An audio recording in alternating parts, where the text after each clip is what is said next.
They were away from Him. Yes, sir. Oh, yes. These people call themselves Christians. They belong to churches. They go and say, we are Methodists, we're Baptists, we're Pentecostal, we're Seventh-day Adventists, we're this, that, the other. That doesn't have one thing to do with it. Your spirit, the life that's in you, motivates and tells what you are. Jesus said, by their fruit you shall know them. The church has become like Israel first. They seen all the heathen nations having a king. God was their king. And they seen the heathen nations having king.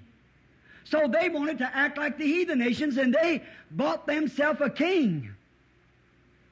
And as they did it, they got in trouble. Gradually it began to come in. Gradually the world began to slip into them. Finally ended up in Ahab. One king coming just a little closer to it, and finally squeezed the life out of them.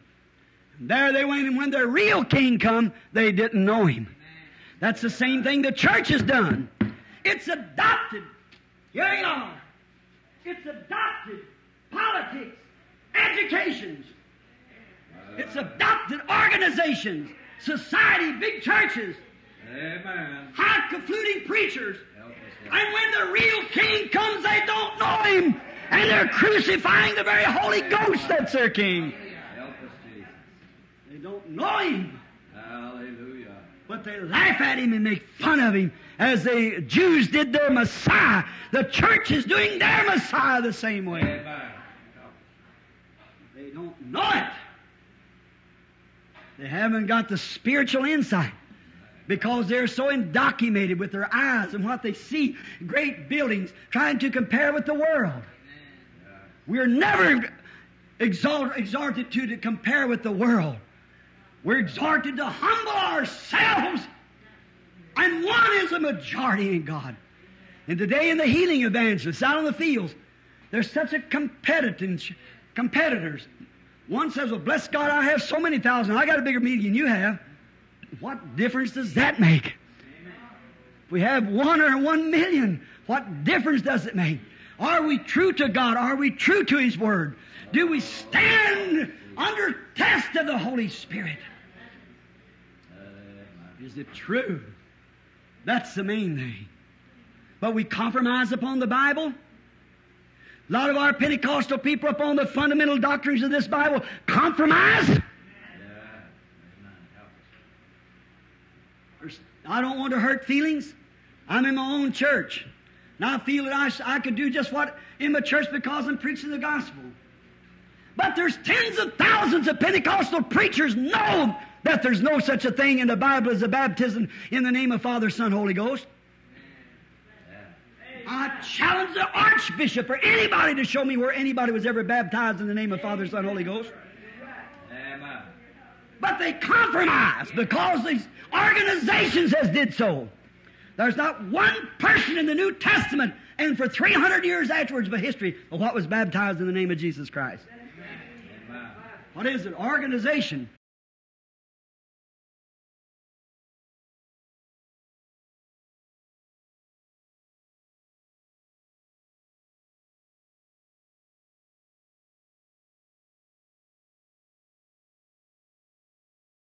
Deus abençoe a todos, em nome do nosso Senhor Jesus Cristo. É uma satisfação estar aqui mais uma vez para poder compartilhar uma porção das Sagradas Escrituras, desta mensagem maravilhosa. Eu creio que vocês também se sentiram bem aí, ouvindo ali a voz do profeta, apertando aqui o play, né? Eu me sinto muito bem, realmente é algo sobrenatural, né? Poder ouvir essa mensagem que o mensageiro já partiu, mas a unção continua, o Espírito Santo, esse Espírito de Elias, continua no nosso meio, trazendo essa unção, essa vida que essa mensagem possui. Bom, irmãos, para quem tem acompanhado então essa série de estudos que eu tenho falado aqui a respeito de adultério espiritual, membros de igreja ilegítimo, consequências, né, desse adultério espiritual. Gostaria aqui então de ir explorando mais a respeito deste assunto. É um assunto muito vasto e as perguntas vão surgindo.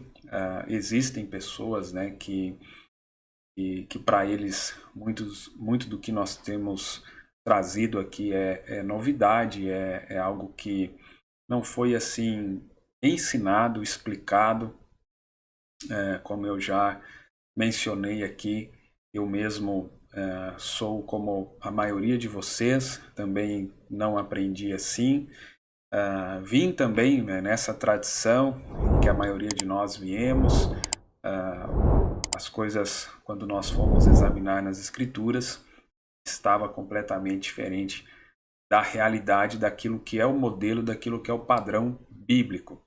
Então, nós que temos despertado para isso, haja vista que está em pauta o nosso arrebatamento, a nossa transformação de corpos, o nosso encontro com o Senhor Jesus Cristo nos ares. Então estamos correndo contra o tempo, sem medir esforços para alinhar a nossa vida, colocar em ordem isso que precisa ser feito como igreja, como indivíduo, realmente estar posicionados, né? Bom, irmãos, gostaria então de começar aqui com uma escritura. Deixa eu colocar para vocês aqui. A escritura hoje está no livro de Hebreus. Livro de Hebreus, vou usar aqui duas escrituras para começar. Primeiro aqui, no livro de Hebreus, capítulo 13, se você quiser abrir aí na sua Bíblia, ou se também quiser acompanhar aí na tela comigo. Hebreus capítulo 13, depois vamos ler Isaías capítulo 40.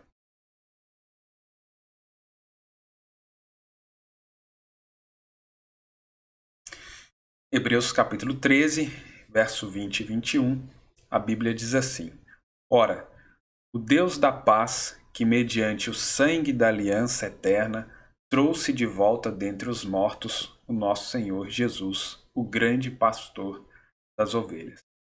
Então hoje nós vamos tomar o maior e melhor exemplo de pastor, que é Jesus Cristo. Nós percebemos que as Escrituras, a Bíblia Sagrada inicia falando de pastor. Se nós formos observar, lá o sacrifício de Caim foi um cordeirinho, uma ovelhinha. Então ele foi ali como um pastor, revelação, oferecendo o sacrifício correto. Chegamos então no Novo Testamento, o sacrifício de Jesus Cristo, o Cordeiro de Deus. Então veja que pastor e ovelha está em toda a Bíblia. Eu ouvi isso do pastor Júlio César, gostei muito desse quadro que ele trouxe a respeito disso, né? Foi algumas palavras que ele falou, ele citou isso, e eu gostei muito, e está dentro, né, deste assunto que eu estou falando. Então, focando, né, em pastor, igreja, e aqui não poderia ter um melhor exemplo, um melhor padrão do que Jesus Cristo para nós. Do que foi um verdadeiro pastor, como ele tratou as ovelhas. Nós podemos trazer então isso para os nossos dias. Verso 21. Ele mesmo vos aperfeiçoe em todo o bem, a fim de que possais realizar a vontade dele, e opere em vós tudo quanto lhe é agradável, por intermédio de Jesus Cristo, a quem seja a glória para todos sempre. Amém. E Isaías capítulo 40, verso 11. Como bom pastor, ele cuida do seu rebanho. Nos próprios braços ajunta os cordeirinhos e os conduz no colo. Guia com todo cuidado as ovelhas que amamentam suas crias. Esse é o cuidado bom pastor. Vamos para uma breve oração para seguir aqui então essa lição. Precioso Deus, eterno Pai Celestial, nós te agradecemos por mais esta oportunidade de aproximarmos, ó Deus, da Tua presença e meditarmos na Tua palavra, como diz, Pai, Davi, meditava na Tua lei dia e noite, Pai. E assim também nós desejamos, para que estejamos preparados, Senhor, para este grande momento que nós tanto aguardamos. Corpo transformado, ressurreição para aqueles que já partiram e encontrar com o Senhor Jesus Cristo, nosso bom pastor, nosso sumo pastor. Abençoa cada ouvinte, cada irmão, cada irmã que irá acompanhar essa transmissão, seja agora, seja depois, que eles possam ser ricamente abençoados, em nome de Jesus Cristo. Amém. Bom, meus irmãos, eu vou ter aqui bastante leitura, eu peço vocês paciência, eu preciso, trazer aqui a leitura das mensagens, das escrituras, claro, vou fazendo aqui também os comentários, mas eu preciso da atenção de vocês, eu sei que é cansativo, a leitura, essas coisas, mas se esforce um pouquinho e eu creio que você vai ser recompensado. Tenho recebido mensagens de pessoas, irmãos, irmãs de alguns lugares, e eu fico feliz que tem despertado o interesse das pessoas em entender o assunto, o questionamento, quando ele é no tom de entender, de aprender, de interesse, ele é muito bem-vindo, Agora, questionamento com espírito de debate, essas coisas, não perca seu tempo, querendo debater comigo. Eu estou aqui apresentando as Escrituras Sagradas, o que é a mensagem que nós cremos, como eu apertei o play aqui na voz do sétimo anjo. Eu desejo tomar esta água pura e cristalina. Creio que você também. Não cisterna rotas, nada disso. Mas ela pura e cristalina. E eu quero trazer aqui algumas citações, o profeta falando sobre o ancião, sabemos que toda a igreja ela tem anciãos, e dentre esses anciãos tem um ancião que é o pastor desta igreja, o bispo, presbítero. E o profeta traz um exemplo aqui que é muito interessante para reforçar tudo isso que eu já tenho falado com os irmãos. Nessa mensagem Apocalipse 4, segunda parte, os 24 anciãos, 1º de janeiro de 1961. Colocando aqui a tradução de Goiânia. Parágrafo 292. O que um ancião significa? Se você tomar a palavra ancião, eu tenho quase todas essas definições anotadas aqui. Eu apenas as estou pulando. Ancião significa o chefe de uma cidade ou o chefe de uma tribo. Um ancião, chefe de algo, como eu seria como o irmão Neville neste momento é um ancião para esta igreja. Veja que agora ele relaciona o ancião local, o pastor, com um ancião, um chefe de uma cidade, o que seria hoje um prefeito. Lembra que Ló era prefeito lá em Sodoma? Ló era o prefeito da cidade. E você já viu um prefeito para várias cidades? Você já viu um prefeito de mais de uma cidade? Até então, eu pelo menos nunca vi. Sempre, cada cidade tem seu prefeito. Então veja bem, o irmão Neville neste momento é um ancião para esta igreja. O que ele é? Ele é a cabeça deste corpo local. Com esse parágrafo aqui, irmãos, nós já percebemos, se você meditar nisso aqui, que o irmão Neville não tinha outras igrejas. Eu li na transmissão passada o irmão Branham lá morando em Tucson, agradecendo a Deus, feliz que Deus tinha tocado no coração do irmão Green de ir para lá com sua família, abrir uma igrejinha. Por que o irmão Neville não foi atender o profeta lá? O irmão Neville, pastor lá em Jeffersonville. Você percebeu que o irmão Branham ficou lá sem igreja? Se o irmão Branham quisesse, tinha que rachar lá em Jeffersonville. Deus foi mover o coração do irmão Green né? Mudou lá do Texas, lá da região onde ele era, e foi morar lá na região onde o irmão Branham estava morando. E aí sim, abriu uma igrejinha ali e puderam cultuar juntos. Mas veja aqui, ele é a cabeça deste corpo local, e o prefeito da cidade seria o ancião desta cidade. Bem, o ancião da cidade, se você recorda de volta nos tempos da Bíblia, os anciãos da cidade, ancião significa o cabeça de uma cidade, ou o cabeça de uma tribo. Então, só com esse parágrafo aqui, irmãos, nós já poderíamos praticamente concluir essa questão do pastor ter uma igreja só.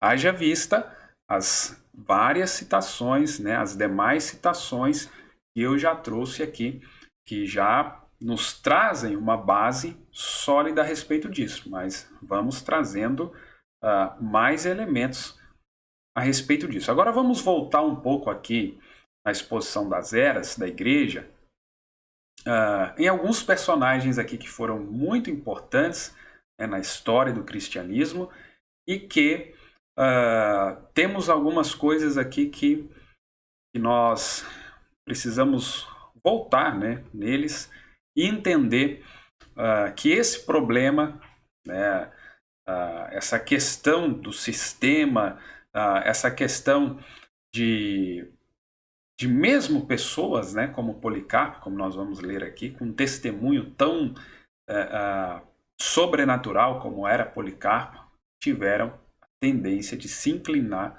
para o sistema. Então veja o tanto que a coisa é séria.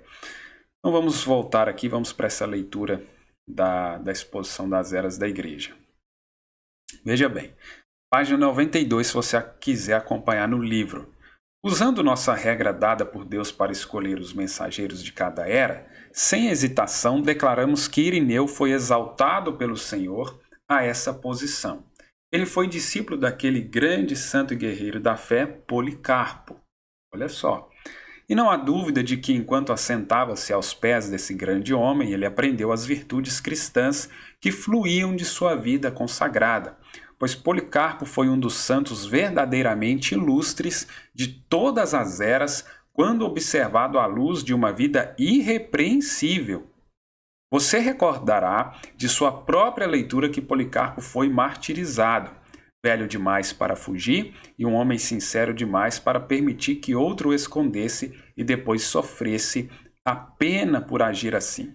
Ele entregou-se à morte. Olha o calibre do homem, olha o caráter do homem.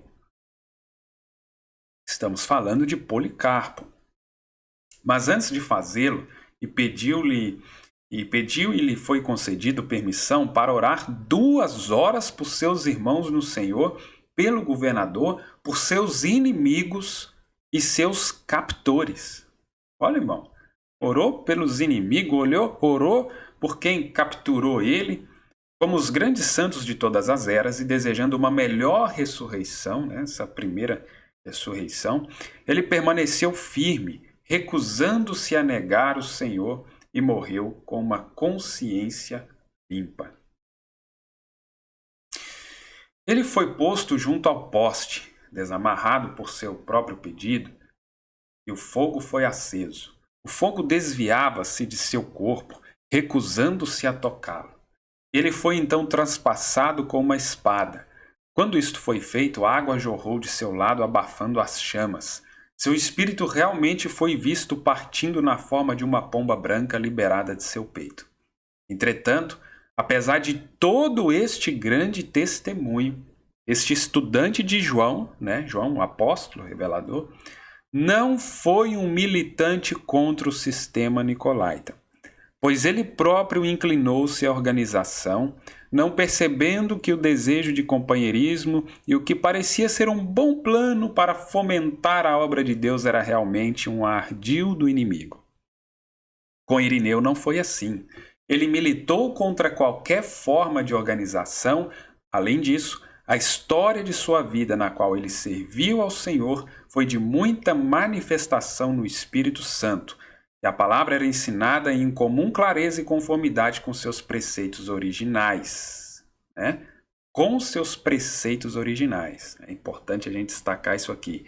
Sabe-se que suas igrejas na França tinham os dons do Espírito entre elas. Agora, não tome essa parte aqui como que, olha, veja, Irineu, que foi escolhido o mensageiro da era, tinha várias igrejas. Não. Cada igreja dessa tinha o seu pastor. Agora, ele ensinava nessas igrejas com incomum clareza e conformidade com seus preceitos originais. Então, cuidando que se mantesse os preceitos originais, né, em conformidade com as Escrituras, daquilo que foi trazido pelos profetas, pelos apóstolos. Pois os santos falavam em línguas, profetizavam, ressuscitavam os mortos e curavam os doentes pela oração da fé. Ele viu o perigo de qualquer tipo de irmandade organizada entre os anciãos, pastores, etc. Ele solidamente defendeu uma igreja local unificada. Aqui, então, já rebate qualquer argumento, qualquer sombra que tentasse colocar que Irineu, então, que era pastor ou tivesse mais de uma igreja, né? Pastor de mais de uma igreja. Aqui já cancela esse argumento. Ele viu o perigo de qualquer tipo de irmandade organizada entre os anciãos, pastores, etc. Ele solidamente defendeu uma igreja local unificada, coisa que Policarpo, com todo aquele testemunho sobrenatural, acabou se inclinando, né, a essa organização. Para manter o companheirismo, né, essa inclusão, né, esse espírito de inclusão nas pessoas, não tem que incluir todo mundo. Mas será que é assim, irmãos? Então, ele solidamente defendeu uma igreja local unificada, cheia do Espírito, manifestando os dons, e Deus o honrou, pois o poder de Deus manifestava-se entre os santos. Agora, irmãos, um homem da categoria de Policarpo acabou se inclinando para o nicolaísmo, para esse espírito, essa organização, esse sistema, e não foi eleito como mensageiro da sua era. Agora, nós, trazendo isso para nós, estamos diante de uma situação em que ou nós alcançamos esse suficiente testemunho para arrebatamento, mesmo um homem com aquele testemunho não alcançou, ou nós nos livramos, nos mantemos resistentes a esse sistema para alcançar o que nos nossos dias agora é o arrebatamento, ou nós vamos cair na mesma situação de um grande filho de Deus, Policarpo, que não conseguiu se desvencilhar disso. Então, por isso, precisamos, irmãos, nos esvaziar de tudo aquilo que nós achávamos que era o correto. Tudo aquilo que nós aprendemos. Tudo bem, foi anos e anos aprendendo assim. Viemos debaixo dessas tradições. Agora, resta a cada um de nós a decisão de abrir mão disso que nós tínhamos, que achávamos que era o suficiente, que era o correto, abrir mão disso e aceitar o original e receber a palavra de Deus na sua essência, na sua totalidade completa, mas não parte dela dada por um homem, por um ministério, mas ela dada diretamente pelo profeta.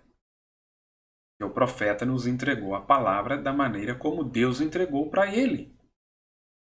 Como nós estávamos ouvindo ali, o profeta pregando veementemente, como praticamente todo o seu ministério ele pregou contra sistema, contra essa organização, claro, não contra as pessoas. Então, ou nós vamos se fazer de vítima, ou nós vamos ficar procurando justificativa, como tem bastante. Mas é o tamanho do nosso país, né? Um país continental. Mas se o pastor local só de uma igreja ali com 10, 15 pessoas, não vai conseguir se manter, então vamos trabalhar. Mas isso, mas aquilo. Irmãos, nós temos duas opções. Ou nós ficamos com nossas desculpas aqui para a tribulação, ou nós abandonamos nossas desculpas e recebemos e ficamos com a palavra de Deus. Irmão, mas como que vai ser? Como vai acontecer? Temos que lembrar de Maria, irmão. Maria não ficou esquentando muita cabeça, tentando imaginar, tentando equacionar como que ia acontecer. Meu Deus, eu não conheço varão algum. Como... ela perguntou como pode suceder isso. Ele falou assim, Deus falou para ela, olha, o Espírito do Altíssimo fará sombra sobre ti. Pronto. Creu na palavra, a palavra estava ali dentro dela, e ela concebeu. Deixou a palavra se desenvolver, a palavra se manifestar. Eu preciso fazer a minha parte de crer e obedecer. A parte de Deus é com Deus.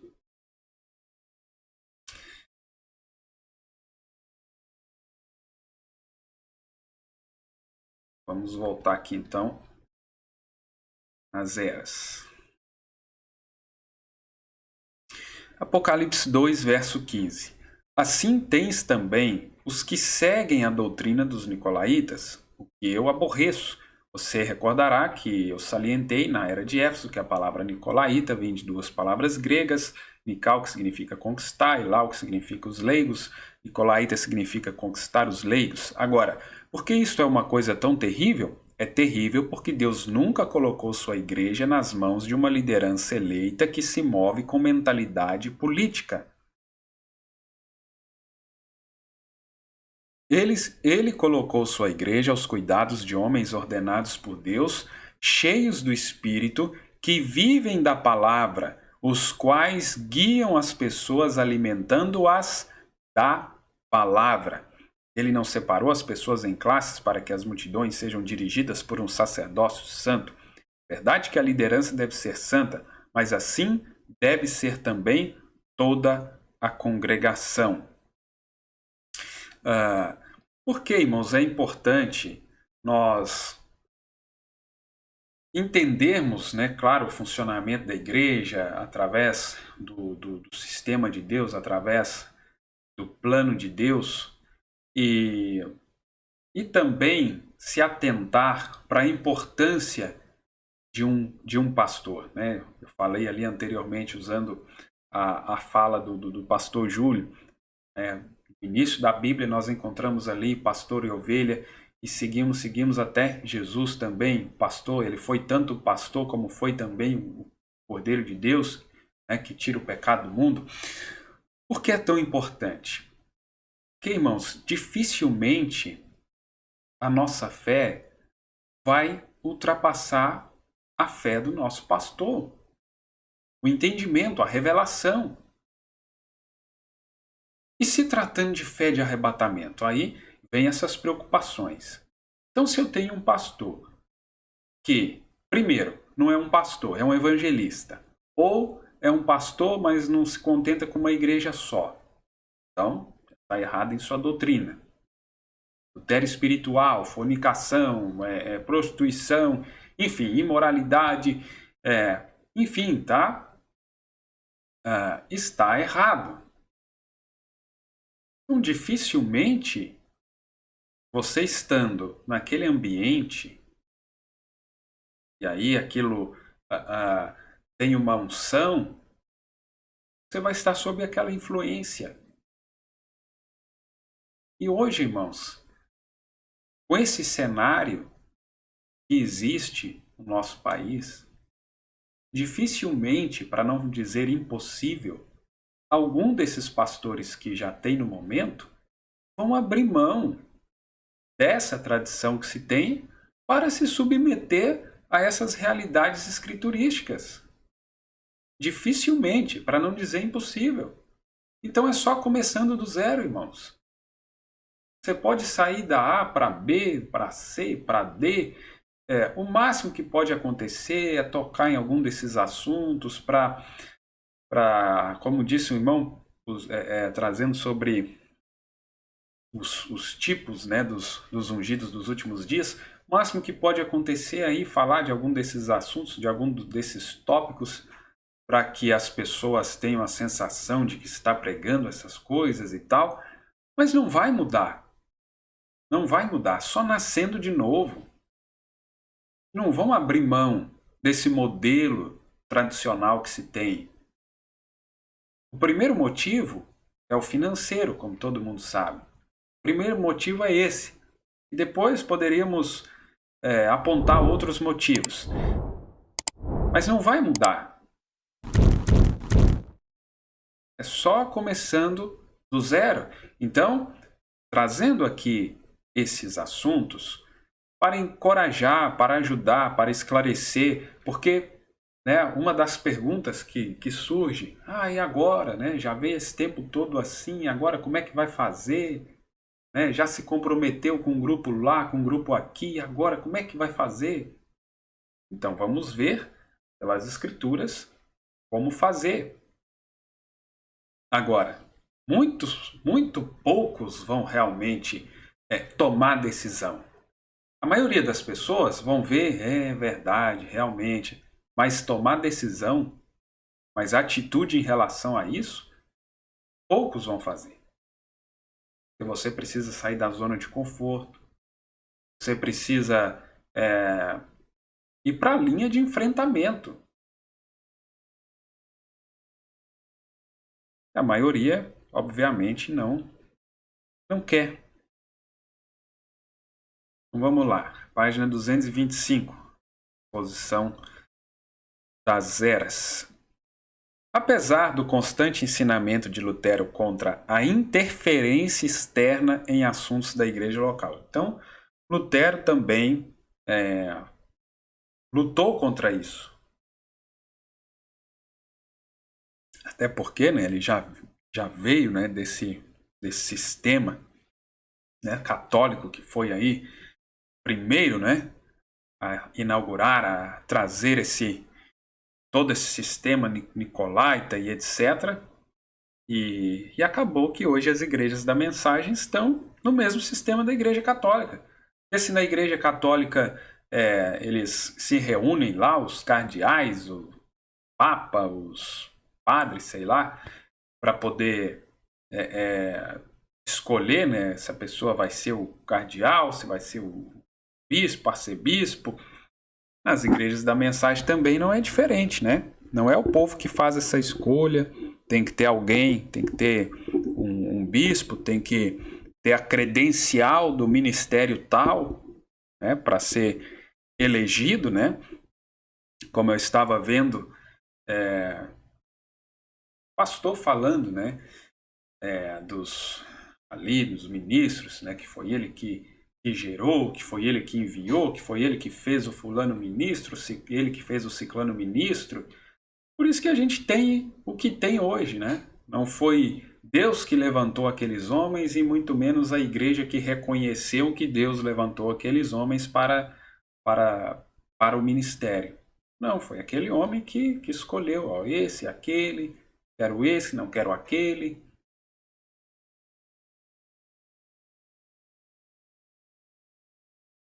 Então, tudo um programa humano. Eu sei que muitos de vocês já têm conhecimento dessas coisas, mas eu vou passando aqui, fazendo esta base para mim, avançando, gastar aí bastante transmissões ainda, mas com paciência para deixar bem explicado aqui, para ficar bem sólido, este assunto. Apesar do constante ensinamento de Lutero contra a interferência externa em assuntos da igreja local, ele não conseguiu remover das mentes dos homens o conceito bispo, arcebispo de governo da igreja. Poderíamos dizer também que a imensa dificuldade de remover da mente das pessoas esses conceitos, essas tradições humanas que têm sido trazidas lá do mundo denominacional para dentro das igrejas da mensagem.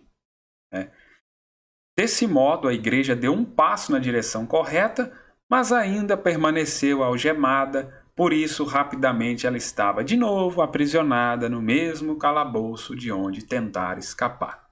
Então, infelizmente, com um reformador não foi possível tirar a igreja desse sistema. Agora, voltando naquela escritura, irmãos, de Lucas capítulo 15, Jesus conta isso aqui. Qual de vocês, ele falando ali com os fariseus e tal, que possuindo 100 ovelhas e perdendo uma, não deixa as 99 no campo e vai atrás da ovelha perdida até encontrá-la? Então, deixando claro, como eu expliquei na outra transmissão, que era uma ovelha perdida, mas do seu rebanho, não de outro rebanho que ele foi procurar e tal. Agora, entrando aqui nesta mensagem, que depois aqui eu vou trazer o tema dela, a gente ir avançando aqui sobre esse pastor, sobre esse verdadeiro pastor. A partir do parágrafo 34, reforçando, pastor de uma igreja, pastor local. Irmão, e esses pastores que já fizeram compromisso com 2, 3, 4, 5 grupos, como é que faz? Não tem nenhum destes grupos, que possa ser ali testado. Na maioria das vezes a pessoa já está atuando ali, o grupo, aquela igrejinha já aceita, já deseja que aquela pessoa assuma, mas aquele líder, aquele bispo precisa sair da frente, Agora não adianta também colocar algum desses ministros que já estão ali atuando, mas esses ministros continuarem sendo liderados por esse pastor, por esse bispo. Também vai continuar errado. E tinha sido um pequeno pastor, e disse: Eu tomei de lá do redil. Quem era você, Davi? Te tirei do redil de quando apacentava as ovelhas do seu pai e fiz de você um grande nome, como os grandes homens da terra. Eu pensei que em relação à ovelha e o pastor, por que ele escolheu Davi? Davi sempre falava sobre águas tranquilas e pastos verdejantes. Ele foi o salmista que escreveu hinos e os tocou na harpa para a glória de Deus. E certamente há algo sobre Davi cuidando das ovelhas. Ele deve ter sido um verdadeiro pastor. Você já observou que uma vez houve um urso que entrou e pegou uma de suas ovelhas, e ele matou aquele urso, e um leão entrou e pegou uma ovelha, e ele pegou o leão pela sua juba e com uma faca o matou? Vê? Estava se sacrificando pelas suas ovelhas. E se ele estava disposto a arriscar sua vida por suas ovelhas, ele foi um tipo do bom pastor. Ele foi o filho de Davi, você sabe, o verdadeiro pastor, o rei pastor sobre todos. Então, o profeta fazendo esse comparativo de Davi, nesse ângulo que está sendo abordado, ele sendo um tipo do bom pastor, Jesus, filho de Davi, que é o exemplo máximo aí para um pastor, para todos nós, claro. Mas veja, se Davi não tivesse presente, irmãos, se Davi não tivesse ali acompanhando suas ovelhas, atento, como um pastor que fica ali na porta, o urso tinha vindo, ele nem ia dar notícia que pegou a ovelha ou o leão. Imagina se Davi tivesse para lá e para cá e vai lá e resolve isso e resolve aquilo, atrás de outras ovelhas para lá.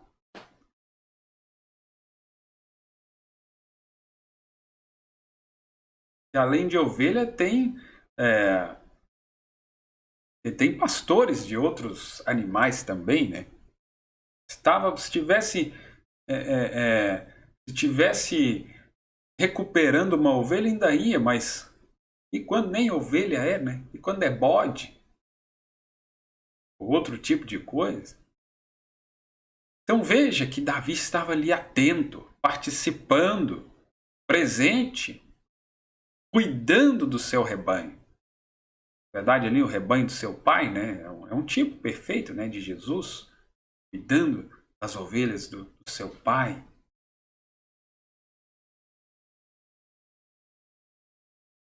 Precisasse, dava até a sua vida, alimentando com pasto, como um atalaia, atento às ameaças do inimigo.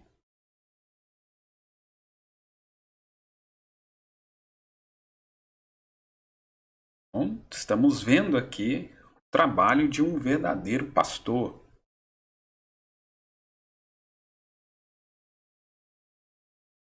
Vocês já notaram na Bíblia? Estava pensando outro dia, quando um profeta fala, ele diz, assim diz o Senhor. Mas quando Jesus falou, ele nunca disse isso. Olha que interessante isso, irmãos. Ele disse, mas eu que falo contigo. Que coisa tremenda, né? Ele não precisou falar assim, diz o Senhor. Eu que falo contigo. Meu Deus, que privilégio daquelas pessoas como aquela samaritana, né? Que pôde reconhecer Deus em carne. Então chamaram ele de um profeta. Ele era Emanuel. Nunca disse assim, diz o Senhor. E era o Senhor. Eu que falo contigo. Que coisa que o profeta deixou aqui para nós, né? Que coisa maravilhosa. Todos os profetas chegavam com assim, diz o Senhor. Jesus chegou e disse, eu que falo contigo. Emanuel, Deus conosco. Agora, há uma coisa que Deus sempre gostou de comparar as pessoas com ovelhas. Já observou isso? Você é a ovelha do meu pasto, a ovelha de um só rebanho. Tenho eu outras ovelhas? E assim por diante, relacionando pessoas com ovelhas. Você sabe por que ele nos compara com ovelhas? Você já lidou com alguma ovelha antes?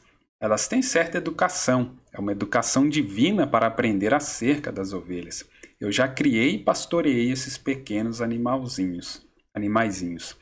Porém, quando uma ovelha está perdida, ela está absolutamente indefesa. Já peguei a ovelha totalmente desamparada. Talvez estivesse a 300 jardas do rebanho, aproximadamente 274 metros, de onde estavam as outras ovelhas. E a ovelha, quando está perdida, ela não ajuda a si mesma. Ela simplesmente fica ali, bale, até um lobo pegar ou alguma outra coisa tomar lugar. Ela não consegue encontrar seu caminho de volta. Ela é totalmente indefesa sem um pastor. E é dessa maneira que a raça humana é. Nós somos absolutamente, totalmente indefesos sem o pastor do rebanho.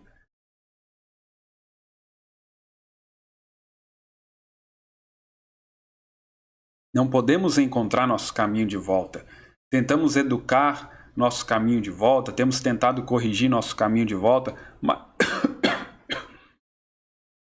mas nunca seremos aptos para isso. Educação nunca fará isso. Reforma nunca fará isso. Não somos reformadores. A polícia aqui é reformadora. Somos pregadores do Evangelho. Não para tentar colocar castigos ao ponto de se rastejarem sobre seus joelhos e assim por diante, mas para pregar o Evangelho de Jesus Cristo. Trazer libertação para o povo. É o que os pastores estão supostos a fazer. Alimentar a ovelha. Você sabe, ele disse para Pedro, e amas Pedro mais que eles? Sim. Em outras palavras, né? Alimente minhas ovelhas, né? Apacenta minhas ovelhas. Agora, ele nunca disse, conduza minhas ovelhas. Ele nunca disse, chute minhas ovelhas. Ele disse, alimente minhas ovelhas. Essa é a necessidade das ovelhas. É algum alimento de ovelha. Você não acha? Eu sei a melhor comida de ovelha para a sua ovelha doente ou todos os outros tipos de ovelha. Está aqui exatamente isso, nessa grande cesta de pão de Deus. Nem só de pão viverá o homem, mas de toda a palavra que sai da boca de Deus. É aí onde o Espírito Santo mora, que está dentro de você. Vive na palavra de Deus, essa conexão do pastor e ovelhas. Deixa eu deixar aqui uma observação, irmãos. A gente ouve muito falar sobre a necessidade de buscar o Espírito Santo, o selo do Espírito Santo na nossa alma. Mas a gente não pode esquecer que a palavra e o Espírito Santo é a mesma coisa. Então não tem como alcançar selo do Espírito Santo na alma negando parte da palavra. Não é uma coisa do além. Não tem como receber o Espírito Santo faltando parte da palavra. O Espírito Santo não pode negar a palavra. Ele e a palavra é a mesma coisa. Então, para as pessoas que ignoram essa parte, que é a parte da base, da estrutura, estão pensando só lá na frente ou só olhando lá para trás, mas esquecendo essa fase presente, né, do meu ministério como profeta pregou, essa fase presente que nós precisamos estar em ordem.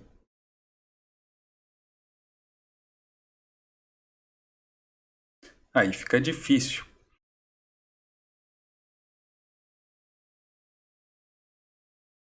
Então, nem só de pão viverá o homem, mas de toda a palavra que sai da boca de Deus. É aí onde o Espírito Santo mora, ou seja, toda a palavra.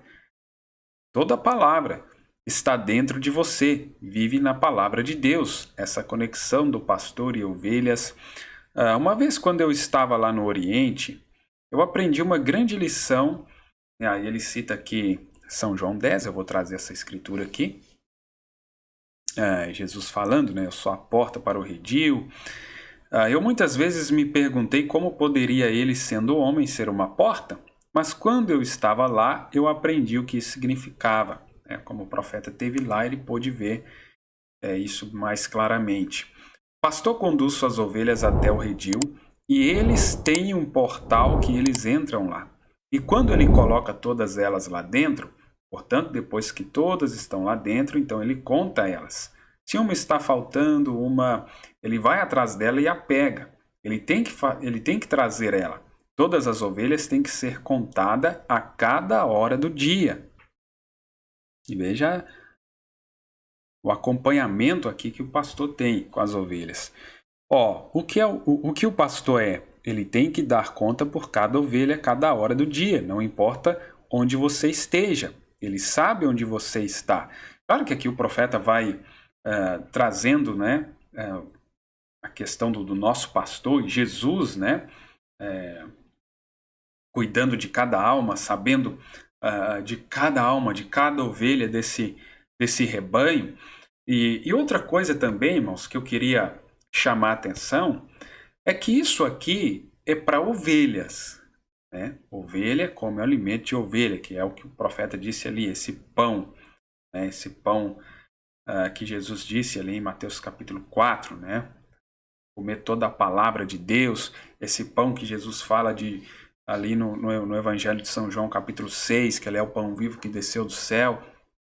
Então, essas ovelhas, né, esses eleitos, eles querem um verdadeiro pastor, pastor de ovelha. Agora, os demais, irmãos, vão se contentar com qualquer tipo de pastor. Tem pastor de porco, pastor de bode, pastor de tudo enquanto há. Então, essas pessoas vão se identificar com esses outros tipos de pastor. Aí pode ter 2, 3, 5, 10 grupos, não vai fazer diferença. Né? Então, é válido ressaltar isso também, que existe, né, outros tipos de rebanhos, né? Sem ser ovelha e pastor de ovelha. Mas seguindo aqui, não importa onde você esteja, ele sabe onde você está, ele sabe tudo sobre você. Essa é a razão pela qual ele pode permanecer aqui na plataforma, por essas pessoas que produzem e revelar e falar e contar. Ele conhece, ele sabe onde você estava um ano atrás, ele sabe onde você está a cada momento. Ele prestar com sua ovelha, e todos eles são especialmente contados novamente depois que estão reunidos no redil. Que imagem bonita, reunindo no redil e acontando-as.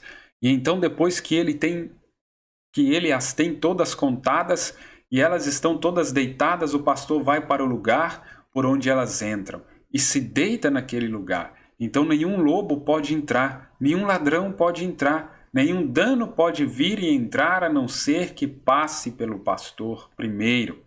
Agora, isso aqui é tanto para o lado bom como para o lado ruim, né? A luz da palavra chega, a revelação chega, tem que passar pelo pastor também. Mas se esse pastor rejeita, se não quer, então só Deus para alcançar as pessoas. Agora, outra coisa que você observa sobre as ovelhas e o pastor, você sabe que é uma desgraça para o pastor perder uma ovelha. Você sabia disso? É uma reprovação para o pastor. Agora, segure isso, sim, Senhor. Oh, meu Deus, se o pastor perder uma ovelha, isso é uma desgraça para ele. Tudo que o meu Pai tem me dado virá e nenhuma se perderá. É aquilo que Jesus disse. Tudo bem, o pastor não pode permitir perder a ovelha, essa é a razão. Quem está desviado esta noite, ele ainda está te buscando, caçando, pairando em volta do seu coração, tratando de chamá-lo de volta ao redil, porque uma vez ele te beijou e você beijou e ele disse para ele que você o amava e ergueu suas mãos e o louvou e desviou e foi lá fora e teve tudo massacrado e com o espírito machucado, mas ainda assim ele permaneceu ao seu redor todo o tempo. Retorne, ovelha perdida. Eu não posso permitir que você esteja perdida. Talvez a pequena ovelha que ele tenha que ir procurar nas montanhas, encontrar por todos os lugares. Talvez você seja essa ovelha nessa noite, arriada por lá, machucada em algum lugar, mas o pastor não pode permitir que uma ovelha se perca. Você sabe como o pastor conhece sua ovelha de outras ovelhas? O pastor sabe disso. Se você observar que toda ovelha é marcada, você não está feliz de ser marcado? E aí ele dá um exemplo aqui de uma vaca. O pastor do redil, 3 de abril de 1956. Você encontra essa mensagem na editora Crentes da Bíblia também, né? Foi da onde eu retirei. Irmãos, vocês foram percebendo ali na leitura, né, o cuidado que o pastor tem com a ovelha, a atenção ali, o sentimento pela alma dela. Preste atenção, o sentimento, agora trazendo, né, lógico, para o espiritual ali, o natural, agora trazendo para o espiritual. Também o profeta, claro, aplicando ao Senhor Jesus Cristo principalmente. Ele preocupado com nossas almas, não deixar com todo aquele que o Pai me deu, nenhum dele se perdeu. Agora, veja bem, irmãos. Infelizmente, na maioria das vezes, né, o que a gente vê, a preocupação é somente com número. A preocupação é colocar as pessoas dentro da igreja. Como eu já disse aqui, infelizmente, homens que são evangelistas, e o evangelista quer colocar todo mundo para dentro. Na pescaria do evangelista, vem peixe, vem a aranha d'água, vem girino, tartaruga, botina que caiu dentro d'água, vem tudo. E aí o pastor tem que ir agora com a palavra, e a palavra vai fazendo a separação. Mas veja o problema. Veja o problema. Aí nós temos tantas pessoas desviadas. Tantas pessoas machucadas, rebentadas pelo pecado. Por quê? E só tiveram evangelistas, trouxeram essas pessoas, mas na mesma capacidade que tem de trazer, também tem de dispersar. Porque não são pastores. Não sabem cuidar das almas das ovelhas. Aí com tantas pessoas aqui ao redor, desviadas, paradas, aí vamos para lá e vamos para cá. Vamos cada vez mais longe com tantas pessoas aqui ao redor. Por isso, pastor local, para cuidar aqui desse local onde Deus o colocou, de todas essas ovelhas que são deste aprisco. Se tem outro aprisco lá, Essas ovelhas vão clamar, essas ovelhas precisam aprender então a clamar a Deus, para Deus enviar para elas o pastor. Veja, irmãos, os tipos bíblicos. Deus, Abraão, enviou Eliezer para Rebeca, falou para Rebeca de Isaac. Agora Rebeca, sem conhecer Isaac, agora ela tinha um clamor no coração. Agora ela tinha algo no coração dela que fez com que ela tomasse decisão de deixar a sua família para ir ao encontro de Isaac.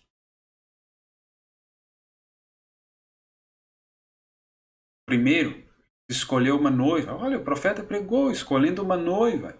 Escolhe uma noiva. Agora tem esse Isaac, agora tem esse noivo, esse esposo para essa igreja. Nós não podemos seguir da maneira que está. Seguir assim, irmãos, infelizmente, vai ser reprovação. Infelizmente, vamos seguir, talvez, com números dentro da igreja, mas somente números. Somente números. E depois, essas pessoas vão vir cobrar seus pastores. E depois essas pessoas que frequentaram 30 anos, 40 anos, elas vão em quem? Vão dos seus pastores.